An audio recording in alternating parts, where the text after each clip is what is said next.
in another tutorial. We will see how to update a task. You must click the airframe you want to update, and then we can also filter into category of the compliance time.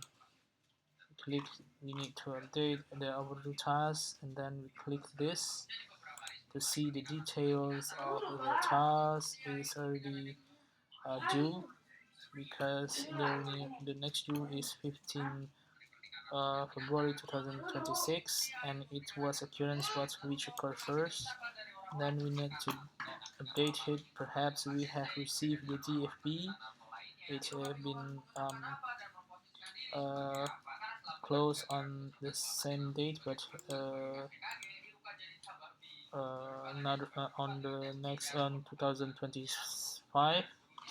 And then maybe we copy it because we want to see if this task is already complete or not. And then we just click update the task. This task will be updated. We just can put filter on it and we see it. You can see it's already updated into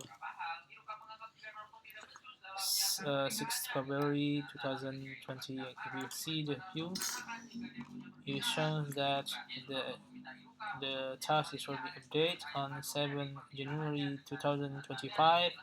The interval is 1025 days, and he will do on next due date become 6 February 2028.